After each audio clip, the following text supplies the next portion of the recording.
Sa ngalan ng Ama, ng Anak at ng Espiritu Santo. Amen.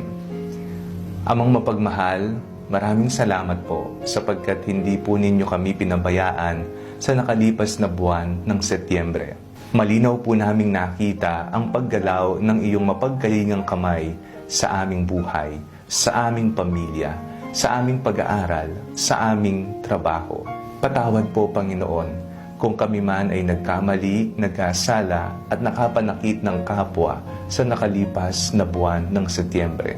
Ngayon pong uumpisahan po namin ang panibagong buwan, inanais po namin humingi sa inyo ng ibayong lakas upang mapagtagumpayan namin ang lahat ng mga hamon na aming kakaharapin. Ipinagdarasal po namin ang mga mahal namin sa buhay, ang aming mga magulang, ang aming pamilya, ang aming mga kaibigan. Bigyan niyo po sila ng isang malusog na pangangatawan